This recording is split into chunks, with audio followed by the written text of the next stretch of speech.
বাসজাত দিয়ে যাওয়ার সময় হঠাৎ তার সামনে দাঁড়িয়ে গেল একটা মেয়ে। Hello viewers, this is SR from SR travellers. Women heaven and ভিন্নতা প্রেজেন্ট ভৌতিক কাহিনী এপিসোড 2-তে আপনাদেরকে সবাইকে স্বাগত। প্রিয় দর্শক, এই কাহিনীটি দুজন যমজ ভাইকে নিয়ে। দেখতে হুবহু একই চেহারার, শারীরিক গঠন, চলাফেরা সবকিছুই একই। হয়তো এই এক হওয়াটাই এক অশরীরী ছায়ার কনফিউশনের কারণ হয়ে দাঁড়িয়েছিল। তারা দুই ভাই একই সময় একই স্বপ্ন দেখত, কিন্তু আশ্চর্যের বিষয় কেউ কাউকে কখনো এই স্বপ্নের কথা জানায়নি।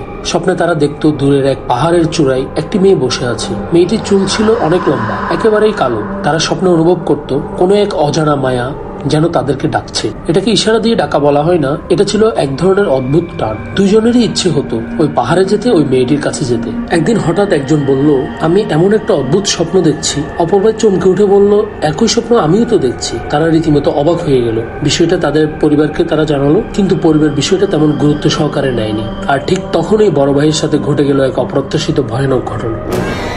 একদিন বড় ভাই তাদের গ্রামের বাড়িতে তার বাবার সাথে একই বিছানায় ঘুমাচ্ছিল। সেদিন হালকা বৃষ্টি হচ্ছিল, গ্রাম পুরোপুরি নীরব। স্বপ্নে সে দেখলো বাড়ির পাশে রাস্তায় দাঁড়িয়ে আছে, বৃষ্টি পড়ছে হালকা হালকা, বাড়ি ফিরতে পারছে না। তাই হঠাৎ দূর থেকে একটা লাল আলো তার দিকে আসতে লাগলো। আলোটা কাছে আসতেই সে স্বপ্নেই বলে উঠলো, কে আপনি? বিপরীত দিক থেকে উত্তর আসলো, আমি। আর আশ্চর্যের বিষয় এই যে এই কণ্ঠটা ছিল তার বাবার। সে হঠাৎ সেন্সে ফিরে আসে। তার বাবা বলছিলেন, তুমি জানালার পাশে কি করতেছো? তখন সে বুঝতে পারে সে বাস্তবে জানালার পাশেই বসে আছে, বাহিরের দিকে তাকিয়ে। ঘুমানোর আগে জানালা ভালো করে লাগানো ছিল, কিন্তু জানালাটা খুললো কিভাবে? আরেকটা তথ্য দিচ্ছি, এই বড় ভাই নাকি এক রাতে ঘুমের মধ্যে দরজা খুলে বের হয়ে যাচ্ছিল। পরিবারের লোকজন তাকে ধরে ফেলে। আদারওয়াইজ কি হতো কে জানে।